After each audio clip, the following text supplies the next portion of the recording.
Hello guys आजची जी recipe आहे ती आहे सुकी बोंबील, म्हणजे क्रिस्पी सुकी बोंबील मी तुम्हाला म्हणू शकते त्या रेसिपीला. सो ही बोंबील जी आहेत सुकट, ते छोटे छोटे तुकडीमध्ये आपल्याला पीसेस करायचं आणि छानपैकी त्याला धुवून घ्या. 3-4 पाणीनी स्वच्छ धुवून घ्या, कारण माती लागलेली असते. आणि मग त्याला काढून थोडा आपल्या कॉटनच्या कपड्यामध्ये चांगले पुसून घ्या त्याला. नाही तर तुम्हाला पाहिजे असेल तुम्ही थोडा एक 10-15 मिनटं फॅनच्या खाली पण ठेवू शकता त्याला. ते झाल्यानंतर मग आपल्याला ही बोंबील तेलामध्ये डीप फ्राय करायचा आहे. म्हणजे फ्राय करताना जिथपर्यंत तो रेड कलर येत नाही, म्हणजे गोल्डन कलर येईपर्यंत त्याला फ्राय करून घ्यायचं आपल्याला.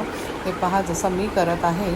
सो आता हे फ्राय करून झाले आहेत. थोडे थोडे घेऊनच तुम्ही फ्राय करा, एकदमच ॲड करू नका. म्हणजे बॅच वाईज तुम्ही करू शकता, फर्स्ट बॅच, सेकंड बॅच, जितकी तुमची असेल बोंबील तिथपर्यंत तेवढंच तसं तुम्ही फ्राय करा. ओके.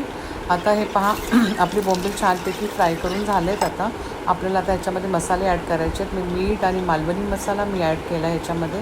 तुम्ही ईस्ट इंडियन जे बॉटल मसाला असतो ते पण ॲड करू शकता. खूप छान टेस्ट येते त्याच्याने पण. आणि छानपैकी आता मिक्सिंग करून घ्यायचं आहे. आणि मिक्सिंग करून तुम्ही एका डब्यात स्टोअर करून ठेवू शकता. इव्हन आता पावसाळ्यात खायला खूप छान लागते डाळ भातसोबत. तुम्ही जसं पापड खातात त्याऐवजी तुम्ही बोंबील खावा, खूप छान लागते गाईस. ओके, नक्की ट्राय करा, नक्की बनवून बघा. खूपच छान रेसिपी आहे आणि क्रिस्पी आणि कुरकुरीत लागते ना, इतकी मस्त लागते ना गाईस खायला. सो ही नक्की ट्राय करा. Okay, and please like, share and subscribe my channels guys, भारतीय नागेन रेसिपीज अँड ब्लॉग्सला. Okay, thank you guys, bye.